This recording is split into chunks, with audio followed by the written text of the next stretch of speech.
അതല്ലേ ആദ്യത്തെ വാക്ക് ആദ്യം കാണിക്കും. അമ്പ് അമ്പ്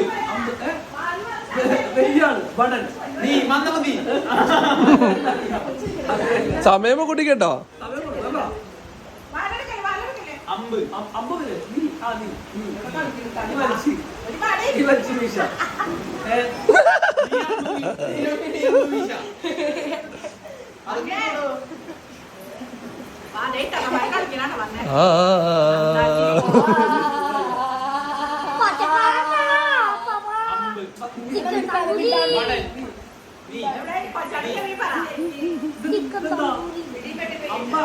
അമ്പ് തോക്ക് തോക്ക് എടി ഊത്തലടിക്കണ അടിച്ചിട്ട്